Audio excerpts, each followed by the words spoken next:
पाकिस्तान और बांग्लादेश के ताल्लुकात के रिवाइवल को ना सिर्फ इंडियन, पाकिस्तानी और बांग्लादेशी एक्सपर्ट्स बल्कि पूरे रीजन के जो इंटेलेक्चुअल्स हैं वो केयरफुली रीड कर रहे हैं। श्रीलंका के अंदर भी इन ताल्लुकात को स्टडी किया जा रहा है। ये जो रीजन में एक बहुत बड़ा शिफ्ट आ गया है, इसके हवाले से श्रीलंकन एक्सपर्ट्स भी केयरफुली स्टडी कर रहे हैं कि रीजन के ऊपर इन चेंजेस का क्या असर पड़ने जा रहा है। इस हवाले से श्रीलंका के एक बड़े न्यूज़ आउटलेट श्रीलंका गार्डियन ने एक स्टोरी लगाई है और बड़ी इंटरेस्टिंग स्टोरी है। इसके अंदर उन्होंने बताया है कि ये जो चेंजेस रीजन के अंदर आ रही हैं ये किस तरह से पूरे रीजन का जियोपॉलिटिकल नक्शा चेंज कर रही हैं और किस तरह से ये सारी चेंजेस इंडिया को फोर्स कर सकती हैं अपनी स्ट्रेटजीज के अंदर तब्दीली लाने के लिए। वो कहते हैं कि बांग्लादेश पाकिस्तान रिवाइवल, इसमें पहले तो उन्होंने बांग्लादेशी सोसाइटी के हवाले से बताया है कि पाकिस्तान के हवाले से और इंडिया के हवाले से जो बांग्लादेश के ताल्लुकात रहे हैं उसको अंदर बांग्लादेश के लोग कैसे स्टडी करते रहे, यानी खुद बांग्लादेशी उसको किस नज़र से देखते हैं। इस हवाले से उन्होंने ब्रीफली ये बताया है कि although for the past 2 years anti-India sentiments has grown rapidly among the civilians of Bangladesh. Bangladesh to begin with has 2 sections in its politics. 2 mindset हैं बांग्लादेशी सियासत के अंदर, 2 विचारधाराएं हैं। One section is somewhat pro-India and anti-Pakistan. ये पहला section है जो कि पाकिस्तान का शदीद मुखालिफ है और इंडिया का शदीद हामी है। Represented mostly by the likes of Sheikh Hasina and the Awami League faction, loyalists of Sheikh Mujibur Rahman's belief that Bangladesh should not walk with the same path as Pakistan. पहला सेक्शन ये है जिनकी नज़र में पाकिस्तान इंतहाई काबिल एतराज़ मुल्क है। और दूसरा सेक्शन वो बता रहे हैं, the second section is the anti India and pro Pakistan variety. Totally ये अपोजिट है पहले वाले के, ये टोटली अपोजिट है जो सेकंड सेक्शन है। Who harbour a sentiment that Bangladesh might have been better off as part of Pakistan, however these individuals stand not to say this openly as doing so could lead to severe repercussions. Look at how Bangladesh executed Razakars less than a decade ago.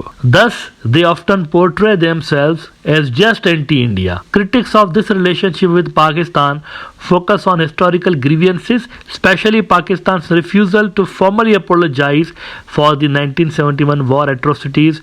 Tensions were further exacerbated by Bangladesh War Crimes Tribunal, which prosecuted individuals for crimes committed during the war. और फिर वो जमात इस्लामी वालों के जो बुजुर्ग रहनुमाओं को फांसियाँ दी गई थी, ये सारा कुछ बताने के बाद उन्होंने मौजूदा सिचुएशन बताया कि notably between August and December 2024 bilateral trade increased by an estimated 27% with both nations exploring ways to diversify trade into areas such as construction materials, food products, pharmaceuticals and information technology। ये सारा हो रहा है। 27% trade Pakistan का बढ़ गया है बांग्लादेश के साथ जब से लेकर वहाँ पर रिवोल्यूशन आया। ये तेज़ी के साथ इसलिए बढ़ा है क्योंकि पहले आर्टिफिशियल रिस्ट्रिक्शंस लगी हुई थी, लेकिन वो रिस्ट्रिक्शंस हटी हैं तो ये ट्रेड तेज़ी के साथ बढ़ता जा रहा है। लेकिन रीजन के हवाले से क्या हुआ है, ये जो नॉर्मलाइजेशन हुई है ना, इसमें रीजन के हवाले चलें, ये तो पास्ट था ना, और प्रेजेंट का भी देख लिया हमने कि ट्रेड और दीगर चीज़ें बढ़ रही हैं। लेकिन रीजनल तब्दीलियाँ क्या आई हैं और बांग्लादेश के लिए ये स्ट्रेटेजिक कंपल्शन क्यों है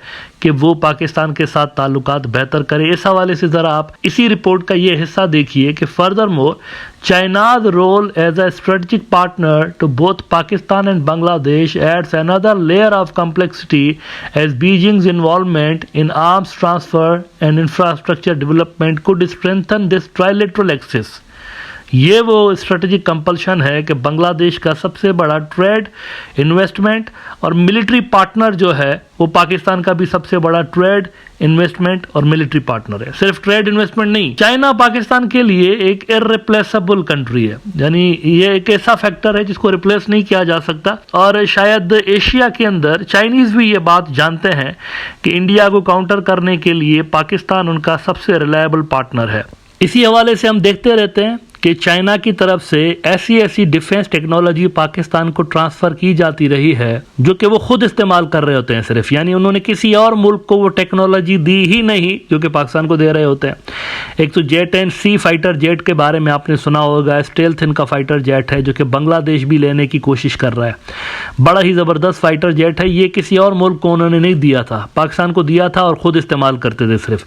लेकिन एक और भी नया नाम और बड़ा नाम इस हवाले से ऐड होने जा रहा है लिस्ट के अंदर, और ये जो डील होने जा रही है जो कि हो चुकी है ऑलमोस्ट, ट्रांसफ़र सिर्फ बाकी है, कुछ ही महीनों के अंदर ये ट्रांसफ़र हम देख सकते हैं हो जाएगा। एक फाइटर जेट पाकिस्तान ले रहा है और इस वक्त ये इतलात आ रही हैं मीडिया के अंदर कि पाकिस्तानी जो पायलट्स हैं ये चाइना के अंदर मौजूद हैं और इस फाइटर जेट J-35A की ट्रेनिंग हासिल कर रहे हैं। यह डील जैसे ही मुकम्मल होती है, कोई 40 पाकिस्तान फाइटर जेट्स लेने जा रहा है, किसी और मुल्क को चाइना ने ये फाइटर जेट्स नहीं दिए। ये डील जैसे ही मुकम्मल हो जाती है 14-15 साल पाकिस्तान इंडियन एयरफोर्स से आगे चला जाएगा। 14 से 15 साल ये एक्सपर्ट्स का मानना है कि पाकिस्तान को एज हासिल हो जाएगा। कोई भी इंडिया का एयर डिफेंस सिस्टम ना J-10C को इंटरसेप्ट कर सकता है, ना इससे J-35 को इंटरसेप्ट कर सकता है। ये बड़ी हाई लेवल की टेक्नोलॉजी है चाइना की, जिसको कैच करने में इंडिया को कम से कम 10-15 साल लगेंगे। इंडिया न्यूज आउटलेट India.com ने रिपोर्ट किया है कि Pakistan to race ahead of India by 15 years, Pakistan air force to get lethal, expert claim. A report by Defense Security Asia states that Pakistan acquiring these dangerous aircraft from China could change the regional air power landscape। वैसे ही Pakistani air force को as हासिल है Indian air force के ऊपर। 2019 में 2019 में जो झड़पें हुई थी दोनों मुल्कों की एयरफोर्सेस के दरमियान, इसमें हम इसका मुजाहरा देख चुके हैं। इंडिया के जो एयरफोर्स थी, they were like the sitting ducks in front of Pakistani air force. दो एयरक्राफ्ट उनके मार गिराए हैं पाकिस्तानियों ने और इनसे आखिर में कुछ भी नहीं बन पाया। एक भोंडा सा झूठे किस्म का प्रोपेगेंडा इन्होंने कर दिया कि हमने भी पाकिस्तान का F-16 मार गिराया है और उसका मलबा जो है वो कहीं गुम हो गया है। पाकिस्तानियों ने गुम करके दुनिया से झूठ बोल रहे हैं। हालांकि ये बकवास किस्म की ऐसे ही एक्सप्लेनेशन थी। नरेंद्र मोदी ने झूठ गढ़ा था। जो कंपनी F-16 बनाती है उसने बाद में इन्वेंट्री काउंट भी की थी आके पाकिस्तान, और उनकी रिपोर्ट के अनुसार कोई F-16 पाकिस्तान का मिसिंग नहीं था, सारे के सारे पूरे थे। लेकिन नेवरदलेस ये चीज आपको शो कर रही है कि डीप स्टेट लेवल के ताल्लुकात पाकिस्तान के जो चाइना के साथ हैं, ये एक एक्स फैक्टर है। पाकिस्तान और बांग्लादेश के दरमियान ताल्लुकात के बढ़ने में एक एक्स फैक्टर ये वाला पहलू है, चाइना। और इसीलिए श्रीलंका गार्डियन कहता है कि दीज डेवलपमेंट्स, ये जो चाइना वाला फैक्टर इसके हवाले से कह रहे हैं, दीज डेवलपमेंट्स में alter the regional balance of power. ये जो तीनों का एक्सिस बन गया है, बांग्लादेश, पाकिस्तान और China, these developments may alter the regional balance of power, compelling India to reassess its own diplomatic and military strategies in South Asia। यानी ये जो नॉर्मलाइजेशन हुई है पाकिस्तान और बांग्लादेश के दरमियान, ये बायलैटरल नॉर्मलाइजेशन से कहीं आगे की चीज़ है।